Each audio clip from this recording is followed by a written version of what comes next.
اور جس دن ہم ان سب کو جمع کریں گے پھر مشرکوں سے کہیں گے کہ تم اور تمہارے شریک اپنی اپنی جگہ ٹھہرے رہو تو ہم ان میں جدائی ڈال دیں گے، اور ان کے شریک ان سے کہیں گے کہ تم ہم کو تو نہیں پوجا کرتے تھے، بس ہمارے اور تمہارے درمیان اللہ ہی گواہ کافی ہے، ہم تمہاری پرستش سے بالکل بے خبر تھے۔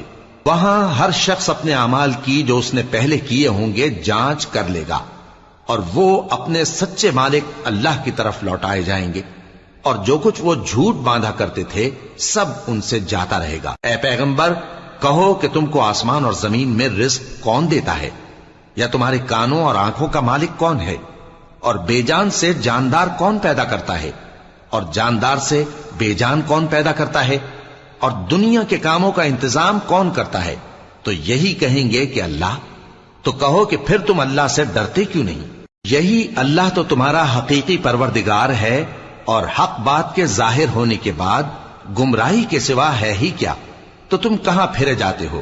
اسی طرح اللہ کا ارشاد ان نافرمانوں کے حق میں ثابت ہو کر رہا کہ یہ ایمان نہیں لائیں گے۔ ان سے پوچھو کہ بھلا تمہارے شریکوں میں کوئی ایسا ہے کہ خلقت کو پہلی بار پیدا کرے اور پھر اس کو دوبارہ بنائے؟